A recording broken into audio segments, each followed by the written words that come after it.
নমস্কার বন্ধুরা, আজকের এই বিশেষ দিনে আপনাদের সকলকে স্বাগত জানাই। আজ 25শে নভেম্বর, বাংলার গর্ব কবি শক্তি চট্টোপাধ্যায়ের জন্মবার্ষিকী। তার সাহিত্যিক অবদান এবং বাংলা ভাষার গৌরব নিয়ে আজ আমরা আলোচনা করব। কিন্তু তার আগে আসুন আমরা একটু ফিরে দেখি আমাদের বাংলা ভাষার গৌরবময় ইতিহাস এবং তার অসাধারণ যাত্রা। এই ভাষা, এই সাহিত্য আমাদের বাঙালি হিসাবে গর্বিত করে তোলে। আমরা বাঙালি, আমাদের ভাষা বাংলা। এই ভাষা শুধু আমাদের মুখের কথা নয়, এটি আমাদের অস্তিত্ব, আমাদের গৌরব। ইতিহাস বলছে ভাষার জন্য প্রাণ দেওয়া জাতি বিশ্বে খুব কম।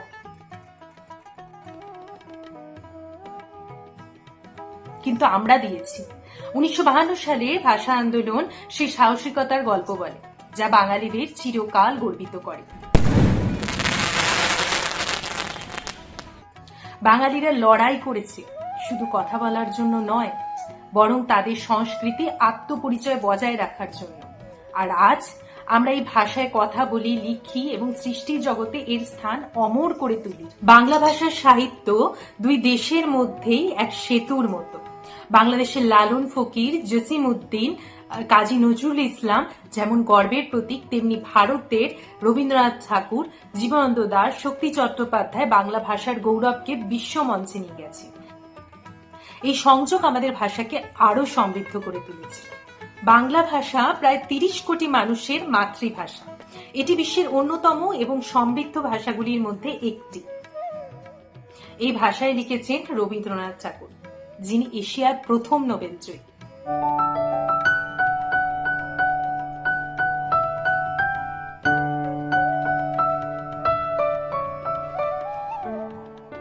এই ভাষায় লিখেছেন কাজী নজরুল ইসলাম, যিনি আমাদের বিদ্রোহের প্রতীক। শিকল পূজার ভাষান বেদী, ওরে ও তরুণ ঈশান, ওরে ও তরুণ ঈশান, বাজা তোর প্রলয় বিষান, ধ্বংস নিশান, উড়ুক প্রাচীর প্রাচীর ভেদী।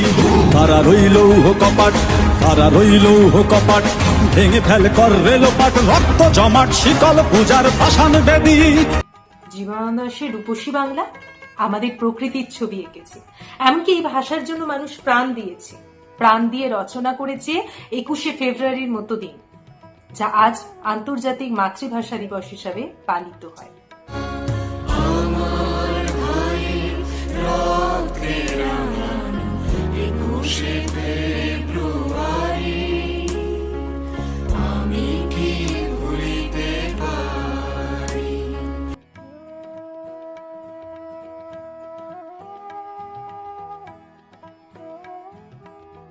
বাংলা সাহিত্যে বিভিন্ন ধরনের কবিদের অবদান আমাদের ভাষা এবং সংস্কৃতিকে সমৃদ্ধ করেছে।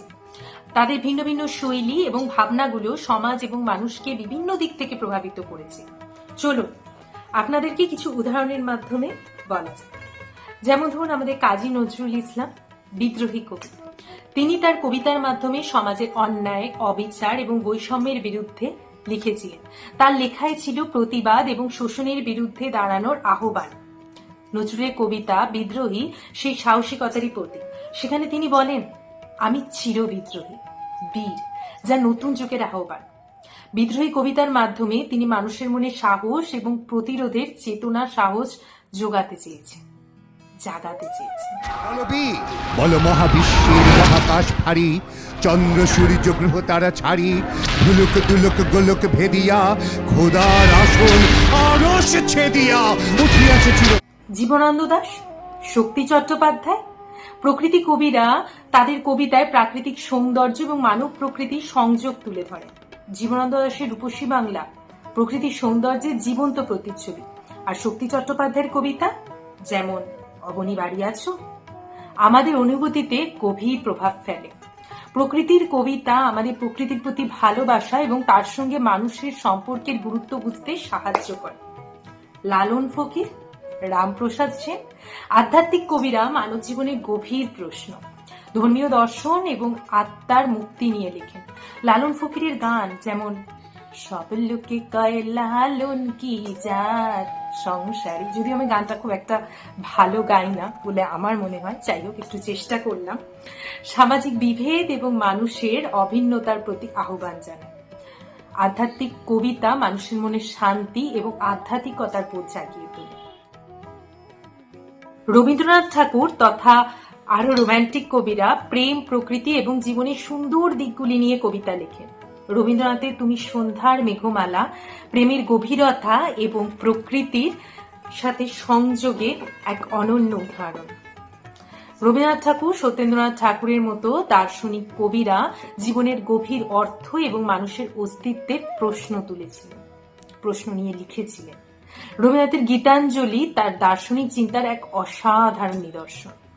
দার্শনিক কবিতা মানুষের মনের গভীর ভাবকে চিন্তা করতে এবং জীবনের সত্যকে খুঁজে পেতে সাহায্য করে।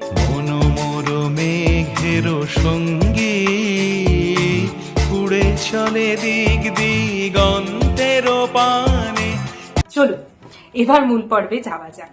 আসলে আমি বাংলা সাহিত্যের ছাত্রী, তাই একটু ইতিহাস নিয়ে বাংলার চর্চা করলাম। যখন দেখি সবকিছু ইংরাজি মাধ্যমে হয়ে যাচ্ছে মনে বড় কষ্ট হয়। যাই হোক, ছাড়ুন সেই সব।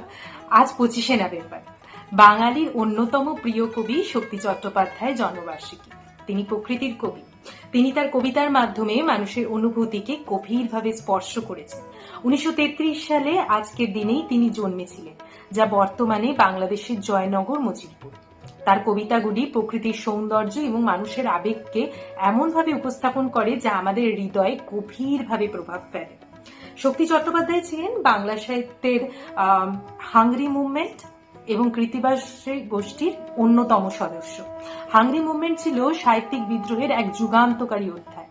শক্তি চট্টোপাধ্যায় ও তার সমসাময়িক কবিরা প্রথাগত সাহিত্যিক কাঠামোর বাইরে গিয়ে সমাজের গভীর প্রশ্নগুলো তুলে ধরেছিলেন।